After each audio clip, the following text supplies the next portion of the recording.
Hello everyone. Hope you all are staying at home and maintaining the proper social distancing in this pandemic situation. Let us all fight back together against this coronavirus. Moving on to today's topic. Today I have come up with the topic of industrial production of citric acid by the fermentation technology. First of all, we will like to discuss about citric acid.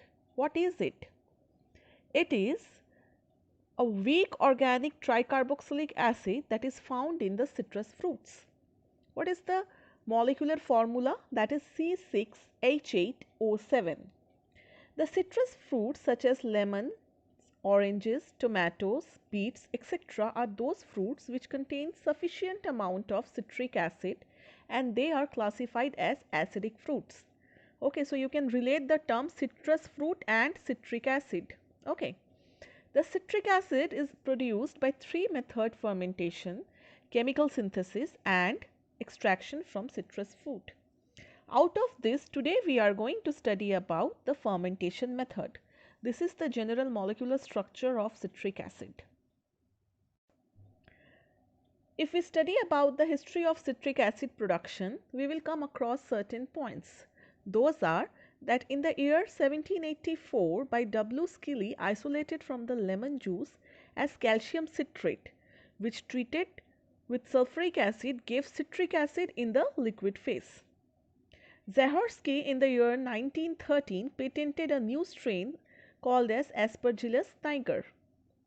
Curie in 1917 opened the way for industrial citric acid fermentation by using a new microorganism. In 1960s, the practice of submerged fermentation gained popularity for the production of citric acid. So these are some of the historical aspects of citric acid production. We'll move further to the topic. Okay learners, now we are going to focus on the different strains that we use for the citric acid production. Many strains excrete traces of citric acid as a metabolite of primary metabolism. Various strains of genera fungi, yeast and bacteria were reported, such as Penicillium luteum, Penicillium perfurginum, Penicillium restrictum, Penicillium xanthilinum, Penicillium citrinum, and so on. Okay, you can see there is a huge list of the different microorganisms, but out of this only mutants of Aspergillus niger and yeast genus Candida have almost exclusively been utilized because of its high yield and good amount and quality of citric acid obtained from these two strains. So what are the strains? Aspergillus niger and yeasts from the genus of Candida. What are the influence of trace metals on the production of citric acid?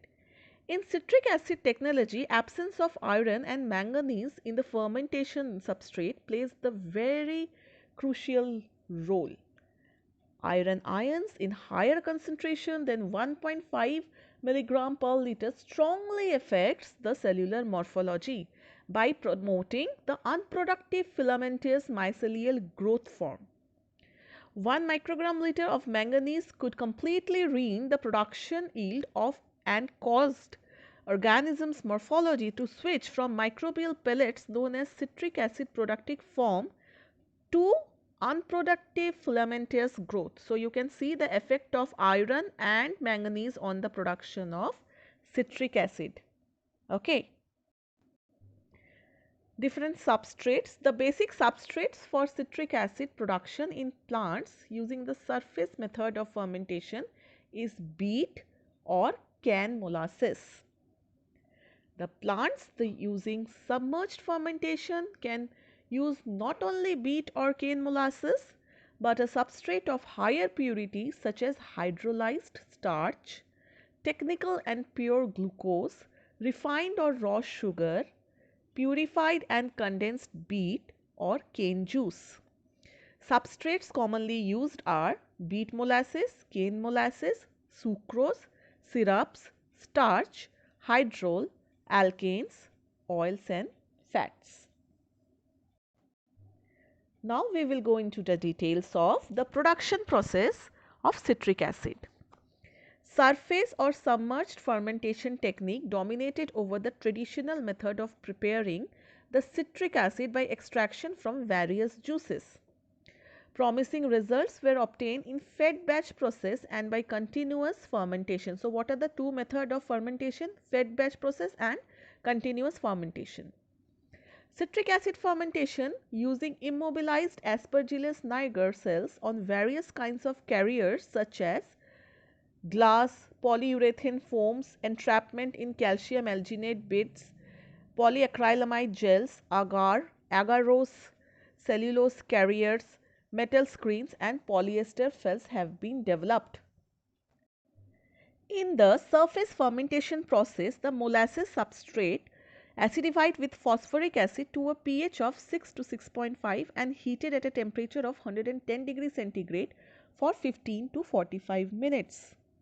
Potassium hexacyanoferrate is added to the hot substrate to precipitate or complex the trace metals. Inoculation is performed in two ways, as a suspension of conidida added to the cooled medium or as a dry conidia mixed with sterile air and spread as an aerosol over the trays. The temperature is kept constant at around 30 degrees centigrade during the fermentation by means of air current. Within 24 hours after inoculation, the germinating spores start forming a 2 to 3 centimeter cover blanket of mycelium that are floating on the surface of the substrate. As a result of the uptake of ammonium ions, the pH of the substrate falls to 2. The fully developed mycelium flows as a thick white layer on the nutrient solution. The fermentation process stops after 8 to 14 days, that is the inoculation period, and the recovery of mycelium to extract citric acid is the final step. Now we are going to study about the solid surface fermentation. In this process, the solid substrate is soaked with water up to 65 to 70% of water content. After the removal of the excess water, the mass undergoes a steaming process. The sterile starch paste is inoculated by spreading the Aspergillus niger, that is the stain, conidia in the form of aerosol or as liquid conidia suspension on the surface of the substrate. The pH of the substrate is about 5 to 5.5 and the incubation temperature is 28 to 30 degrees centigrade. Growth can be accelerated by adding alpha amylase, although the fungus can hydrolyze the starch with its own alpha amylase. During the citric acid production, pH dropped to values below 2. The solid state surface process takes 5 to 8 days, that is the incubation period, at the end of which the entire process and the media is extracted with hot water. On other cases, mechanical passes are also used to obtain more citric acid from the cells. The third process is the submerged fermentation. In this process, the beet molasses substrate nutritive salts such as ammonium nitrate and potassium dihydrogen phosphate are added and pH of the substrate is maintained at around 5.5 to 5.9. The process can usually run in 1 or 2 stages using hydrophilic spore suspension or germinated conidia from the propagator stage. Amounts of spores are around 5 to 25 into 106 per liter of substrate. The development of the hyphae and the aggregation generally requires a period of 9 to 25 hours at a temperature of 32 degrees centigrade. Mycelia aggregation and spherical pellets, the producted form can be detected after 24 hours of inoculation. The change of pH in this phase is from 5.5 to 3.5 for beet molasses and 2.2 for the sucrose substrate.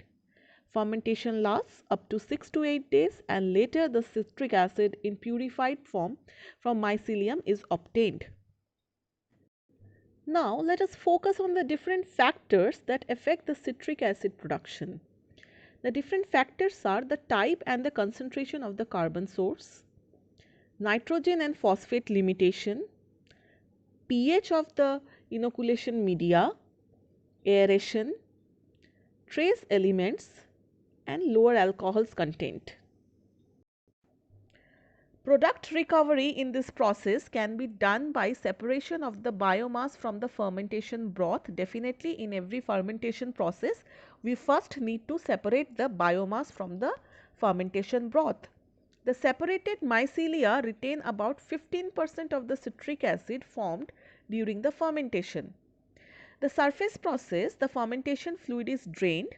Hot water introduction to wash out the remaining citric acid from the mycelial mats are done, and the filtration cake, not more than 0.2% of citric acid, is dried to yield a protein rich feed. In the submerged process, the heating is carried out at around 70 degrees centigrade for 15 minutes. It results in protein coagulation. The oxalic acid removal by the addition of calcium hydroxide at a pH of 2.7 to 2.9 and at a temperature of 70 to 75 degrees centigrade is carried out. It is followed by centrifugation. What are the recovery techniques? First is the precipitation. Precipitation of the insoluble tricalcium citrate by the addition of an equivalent amount of lime to the citric acid solution is done. To obtain large crystals of high purity, milk of lime containing calcium oxide is added gradually at a temperature of 90 degrees centigrade and pH is 7. The minimum loss of citric acid is due to solubility of the calcium citrate, that is around 4.4 to 5%. Calcium citrate is then filtered off and subsequently treated with concentrated sulfuric acid at around 60 to 70% to obtain the citric acid. The filtrate, which contains 25 to 30% of citric acid, is then treated with activated carbon to remove the residual impurities by the process of adsorption, or may be purified by ion exchange columns chromatography. The purified solution is then concentrated in vacuum evaporators at temperature below 40 degrees centigrade and crystallized. Drying of the citric acid monohydrate can be carried out in rotary drying equipments, and it can be also carried out in fluidized bed dryers. What are the disadvantages? That large amount of lime is required and formation of large amounts of liquid and solid wastes. The another process of purification is solvent extraction. This process can be applied when the fermented must contains a low amount of impurities of trioctylamine, aliphatic alcohols, ketones, ethers, organophosphorus compounds. Citric acid in this process can be recovered from the extract either by distilling of the solvent, and the aqueous solution purified citric acid is subsequently crystallized by the concentration. Next process is ion exchange. The efficiency of the ion exchange separation process may be greatly enhanced by applying a simulated moving bed countercurrent flow system. What is the disadvantage? That elution of the citric acid from the adsorption bed, since it is in the absorbed position, it might require a large amount of desolvent to separate it from the adsorbent. Okay. Liquid membranes. Liquid membranes containing mobile carriers consist of an inert mobile ion exchange agent. Citric acid separation by liquid membranes, the tertiary amines, can also be used. Microporous hollow fibers. Permeator consists of two sets of identical hydrophobic microporous hollow fibers. One set carries a feed solution of citric acid and the other the strip solution. The organic liquid membrane is contained in the shell side between these two sets of hollow fibers, and the citric acid recover is up to 99%. So, this is also a very potent method for recovery of the citric acid, purification and recovery of the citric acid. Electrodialysis. It enables the separation of salts from a solution and their simultaneous conversion into the corresponding acids and bases by using the electrical potential and mono or bipolar membranes. Integrating bipolar membranes with anionic and cationic exchange membranes, or electrodialytic separation of salt ions and their conversion into the base and acid. That is the process of electrodialysis. Okay. Pre-treatment steps include the filtration of the broth, removal of ionogenic substances, especially the calcium and magnesium ions, and neutralization by means of sodium hydroxide. The electrodialysis step, the sodium citrate solution is converted into the base and citric acid, which is simultaneously concentrated, and for the most part it is then purified. What are the detailed applications of citric acid? Citric acid is accepted as GRAS, that is generally recognized as safe. It is approved by Joint FAO and WHO Expert Committee on Food Additives. Citric acid monohydrate is widely used as a preservative, a flavor enhancer, a sequestrant, emulsifying agent for adjusting the pH and for carbonation. In food industry, it is used in jellies and jams as a jelly agent and tartness and flavor, in soft drinks and syrups for acidulant, natural fruit flavor, tartness. For frozen fruits, inactivation of the oxidative enzymes protects ascorbic acid by inactivating trace metals. Animal fats and oil shows synergism with the antioxidants and other sequestrants. Dairy products, emulsifier, acidifying agent in many cheese products and as antioxidant. Cosmetics, it is used for pH adjustment, antioxidant, buffering agent. Wines and ciders, it is prevent the turbidity, it prevents the browning in some white wines, adjusts the pH and inhibits the oxidation. In fruits and vegetable juices, it acts as a stabilizer, and in pharmaceuticals, it acts as an antioxidant and anticoagulant and acidulants. So, that is the detailed application of citric acid. These are the references for my lecture presentation. So, dear learners, I hope my lecture videos are benefiting you people. For any queries, you can mail me at the given mail address, or you can also drop in a comment in the comment section of my YouTube video. Thank you for following and listening to my lectures. Have a nice time ahead.